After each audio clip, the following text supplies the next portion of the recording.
Bonjour à tous, je vais vous expliquer maintenant comment lire la tangente et la cotangente d'un angle sur le cercle trigonométrique. Alors, tout d'abord, je reprends un axe X, un axe Y, ils sont orthonormés. Le 0 de la graduation se trouve à l'intersection des deux axes et le cercle trigonométrique a comme rayon 1. Donc le 1 sur l'axe X se trouve ici, sur l'axe Y se trouve là. Ici, on trouve moins 1 sur X et moins 1 sur Y. Voilà donc le décor planté avec un cercle trigonométrique. Sur ce cercle, je vais tracer un angle alpha, dont, je rappelle, le premier côté de l'angle se trouve sur la demi-droite dx positif. Et pour l'autre côté, pour le départ, je vais prendre un angle du cadran 1, dont je prolonge cette fois-ci le deuxième côté de l'angle. Alors, je vous rappelle rapidement que le cosinus de l'angle se lie sur l'axe X. Donc, l'axe X est aussi parfois appelé l'axe des cosinus. Il s'agit de l'abscisse du point image, donc du nombre que l'on observe en projetant le point image sur l'axe X, ici. Le cosinus de cet angle alpha. Le sinus de cet angle alpha se lie sur l'axe Y, qui correspond donc à l'ordonnée du point image de l'angle alpha. Ici, on lit le sinus de l'angle alpha. Alors, pour la tangente de l'angle alpha, tangente, vous connaissez à travers les triangles rectangles. Cette fois-ci, on utilise une présentation assez différente. Alors, vous devez tracer, pour pouvoir lire la tangente, vous devez tracer une droite verticale qui passe par le point ici d'abscisse 1, donc de coordonnées 1, 0. Cette droite est verticale, donc tous les points de cette droite, puisque nous nous trouvons dans un système d'axes orthonormés, tous les points de cette droite ont comme abscisse 1. Donc l'équation de cette droite est x égale 1. C'est la droite sur laquelle nous allons lire la tangente des angles. Donc ça qu'on appelle parfois la droite des tangentes.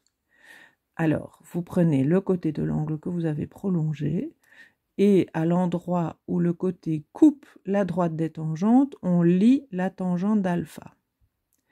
Alors maintenant, dans quel repère? Cette droite-ci, en fait, on lui attribue une graduation. La graduation commence en 0 au point ici de coordonnées 1, 0. Donc en fait, c'est la même graduation que sur l'axe Y. Au niveau du 1 sur l'axe Y, on trouve l'unité sur l'axe des tangentes. Au niveau du moins 1 sur l'axe Y, on trouve moins 1 sur l'axe des tangentes. Donc l'angle alpha que j'ai tracé ici a une tangente qui se trouve entre 0 et 1, qui est un petit peu plus proche de 1 que de 0, donc un peu supérieure à la moitié. D'accord? Alors, pour lire la cotangente d'un angle, cette fois, on utilise une autre droite, la droite horizontale, qui passe par l'unité sur l'axe Y. Ici, une droite horizontale, qu'on appelle la droite des cotangentes, et qui a pour équation, tous les points qui se trouvent sur cette droite ont une ordonnée égale à 1. Donc l'équation de cette droite est y égale 1. C'est toujours l'équation d'une droite horizontale à la forme y égale un nombre. Alors là aussi, on place une nouvelle graduation sur cette droite. Cette fois-ci, le 0 est au niveau du point de coordonnées 0, 1. Donc c'est la même graduation que sur l'axe X. Le 1 de l'axe des cotangentes se trouve au niveau de l'unité sur l'axe X. Et donc on a ici le moins 1. Donc l'angle que j'ai tracé, dont le côté a été prolongé, son côté coupe la droite des cotangentes ici. Donc là je lis la cotangente de l'angle alpha. C'est donc un nombre qui est supérieur à 1, qui vaut environ 1,5 dans ce cas-ci. Un petit peu moins qu'1,5. Voilà, ça c'est pour la visualisation de la tangente d'un angle et de la cotangente d'un angle. On viendra avec les formules et les transformations plus tard. Maintenant, ce que je dois vous montrer, c'est comment on procède lorsque les angles ne sont pas dans le cadran 1, mais dans les cadrans suivants. Alors, si vous avez un angle du cadran 2, donc dont l'amplitude est supérieure à 90 degrés, inférieure à 180 degrés, voilà, je trace un angle ici. Voilà, je vais l'appeler l'angle bêta. Voilà.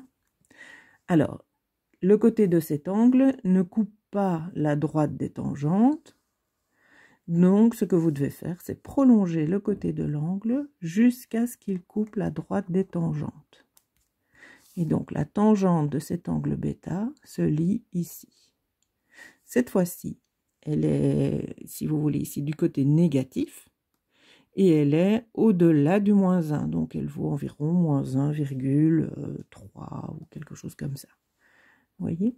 Alors, pour lire la cotangente, là, ça ressemble à ce qu'on a fait dans le cadran 1. On prolonge le côté de l'angle jusqu'à toucher la droite des cotangentes.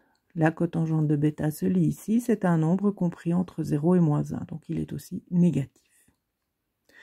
Alors, si vous avez un angle dans le cadran 3, c'est le même principe en fait. Vous avez un angle ici dont le côté ne coupe pas les droites des tangentes et cotangentes.